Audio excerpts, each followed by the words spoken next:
Na kami pinapanik ng plane dahil daw ganda nito. So ito guys, ito 8 yuan lang. At ang isa pang maganda dito is meron siyang second floor. I mean, medyo mahal siya pero ipapakita ko sa inyo itsura niya.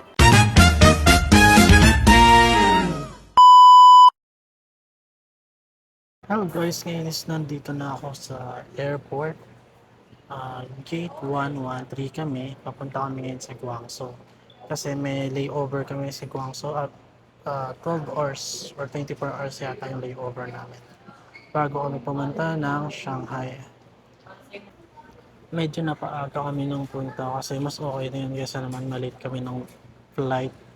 Kasi naranasan na namin dati yun is may 1 hour allowance pa kami pero na di na kami pinapanik ng plane dahil daw yung mga gamit is nailagay na sa plane so hindi na pwedeng mahabol yung gamit namin.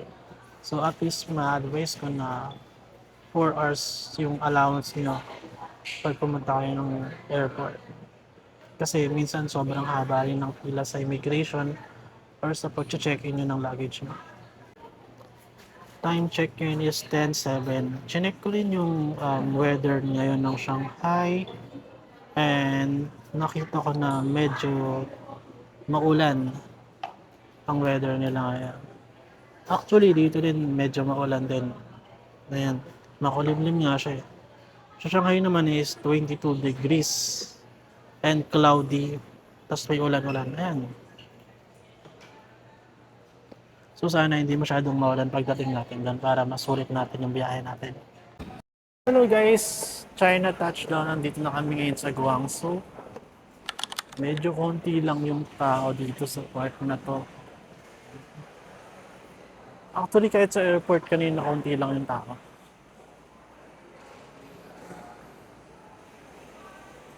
Yung exit for arrival, transfer international service Guangzhou. Ito tayo, exit for arrival tayo. Share ko na rin pala sa inyo no, yung pagkain na binigay sa amin sa plane is masarap. Piliin nyo yung beef. Beef ba yun? Ayun, beef siya. Yung chicken is hindi ko natikman pero yung beef is thumbs up. Meron siyang kasamang mga dessert, yung mga prutas. Anong masasabi mo? Touchdown China. Touchdown China, Guangzhou! So ayun guys, sa mga bago dyan is kailangan na dito maglagay ng fingerprint. Kami kasi dati is meron na kami record. Ito sa ganito. Ayan.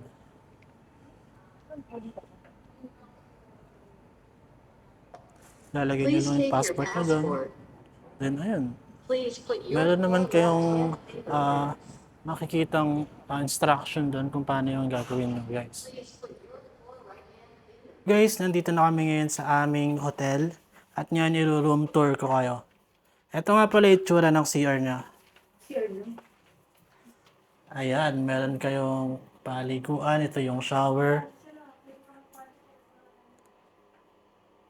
Medyo maliit siya pero maganda guys. Ayan, tapos may salamin kayo dito. May hair blower. Actually mukha siyang condo.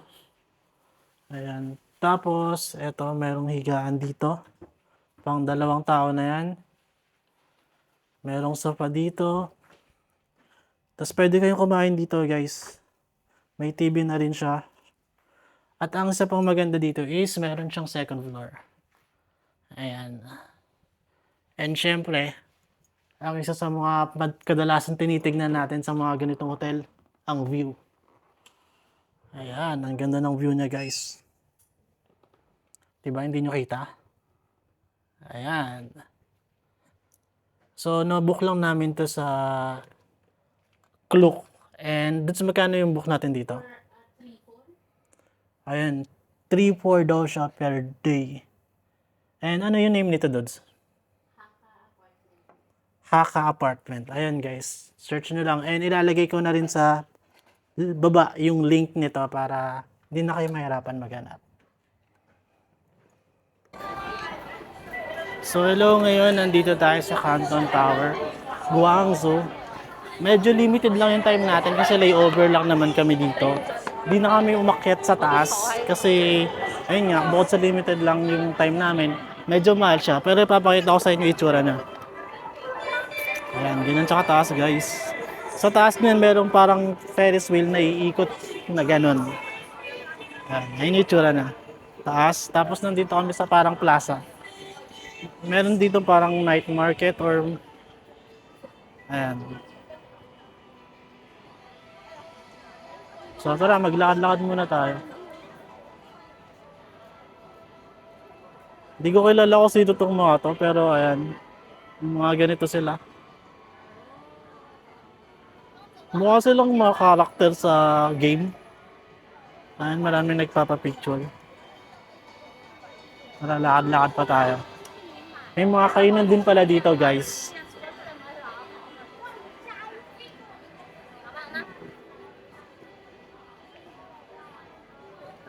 Molly tea. Ah, parang naririnig ko na nga tong Molly tea na to. Ayan siya. Meron mga figurine sa harap nila na maliliit. Wait, tingnan ko kung malalapitan ko isa. Ayun, ayun yung isa. May mga naka-costume din dito. Naka-costume ba sila or normal lang nilang damit yun?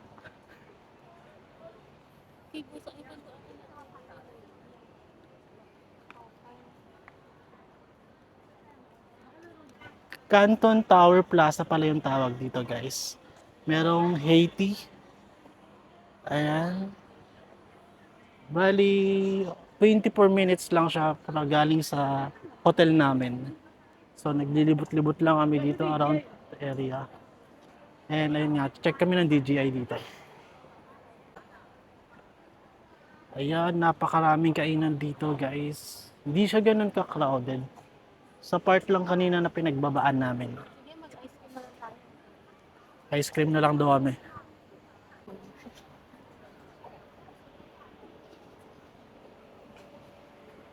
Ito, may fresh fruit sila.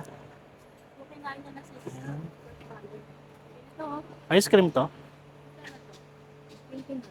Wow. Sikat yata to. Alam ko ito yung parang may aapoyan siya. Mismong ice cream niya. May mga flavor dito ng Thai milk tea, French vanilla, strawberry, Japanese matcha, chocolate ice cream, and Thai mango. So, ayun, i-try natin. Ayun guys, pumasok kami sa Manner Coffee. Alam ko sikat din to. Kailangan mo i-scan yung ano para makita mo yung menu nila. So, try naman natin sa iba. Pasok tayo sa loob ng mall. Tingnan natin kung ano yung mga makikita natin.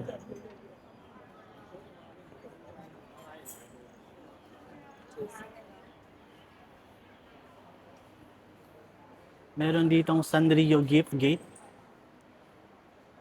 Ano makikita sa Sanrio, Dods? Hello Kitty. Ah, Hello Kitty. Mga friends ni Hello Kitty. Mas naka-rolling ba yan? Sabi nga, rolling ba yan? Ano naman Ito yata yung famous elevator guys na makikita mo yung ah, Canton Tower.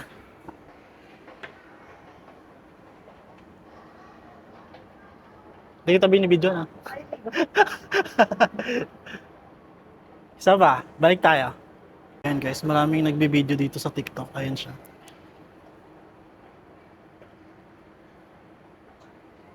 Second floor yata.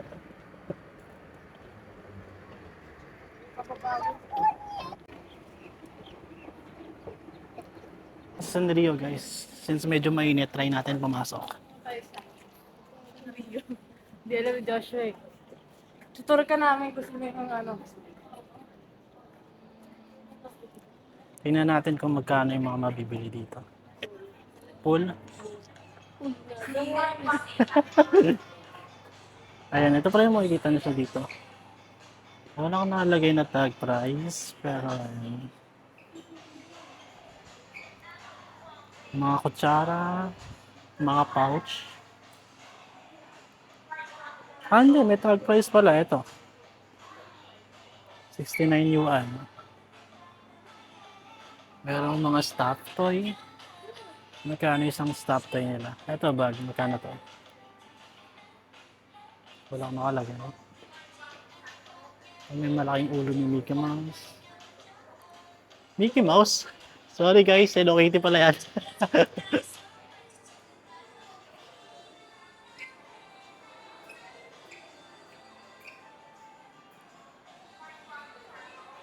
Sa kabila naman is may Pop Mart din sila. Trio, ngayon yung Pop Mart naman yung pupuntahan namin.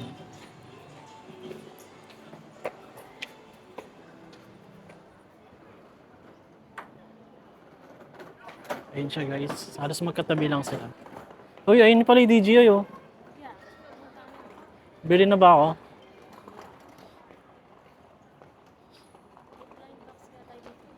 Tapos ano ba, save ka sa vlog mo.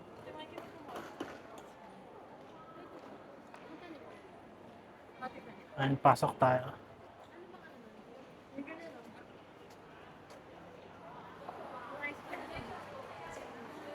Ayan yung tsura ng Pop Mart nila.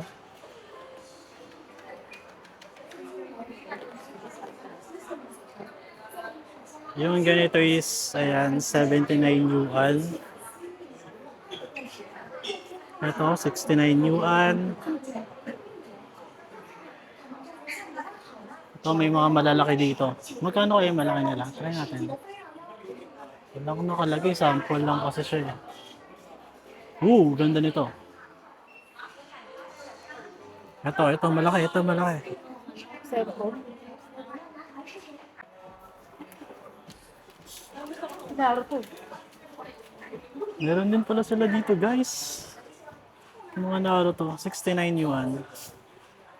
Ito naman is Avengers, 69 yuan din siya. Mickey Mouse. Ayan, may Mickey Mouse din. Sa mga mahilig sa anime, may makikita rin pala kayo dito sa Pop Mart.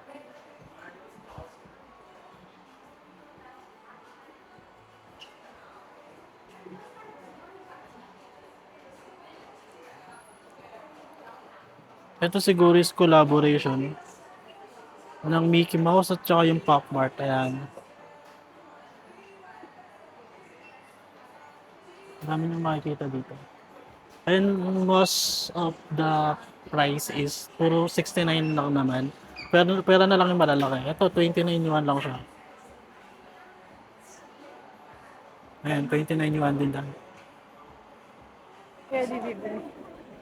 So ayun, lumabas na kami. Check pa tayo ng iba pang mga store dito. Tayin ka namin, bawal kami pumasok.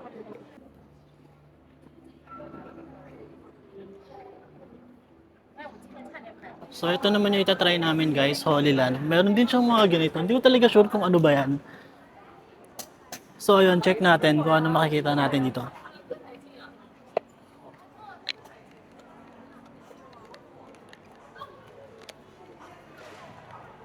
Puro mga pastry pala siya, mga pagkain, mga cake, ganun.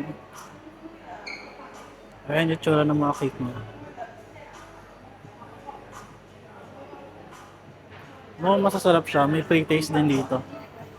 Ate Gem, paano mo isa?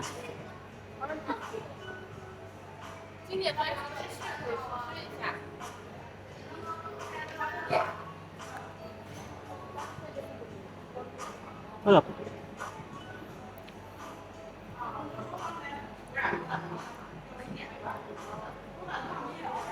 $16 yuan.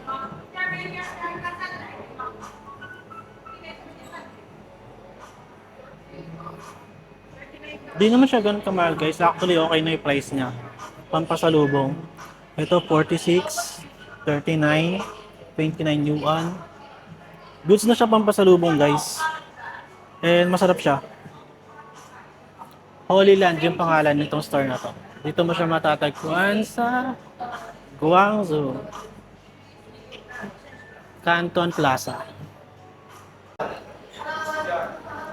Ang mumura ng pagkain dito guys. Ito panda. Bamboo cake. Medyo unique yan. Ayun, Hokkaido. Ito hindi ko alam kung ano to, pero Chinese ata siya. Para siyang hopia siguro ganun. Ito, mukhang magandang i-try itong panda na to. Ito, pwedeng pang pasalubong, 15 yuan lang. Ito is 16, di ko alam kung ano siya. Chika BD. Ito, 15 yuan lang din. Ayan. Ito, 8 yuan lang.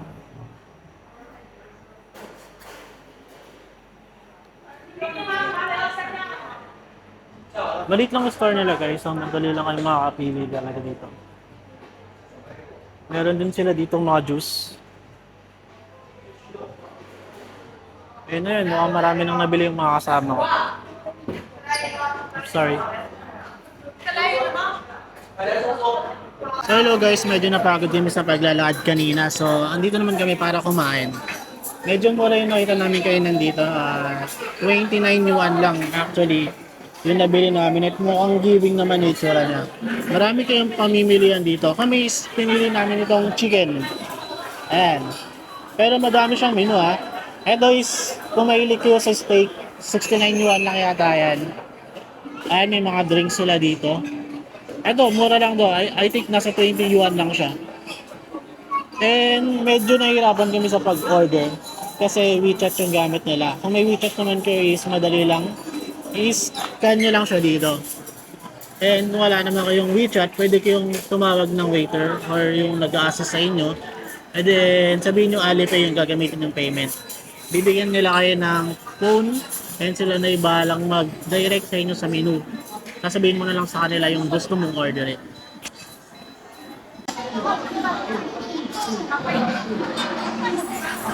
Dito is makikita mo rin kung paano nila niluluto yung order mo. Ayan, may naggagawa ng soba doon.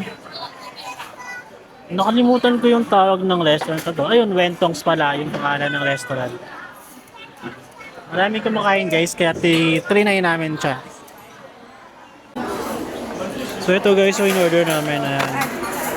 Meron siyang itlog, chicken, tapos rice. 29 yun. Hindi pa na siya kita, ayan. So, tignan natin kung anong lasa.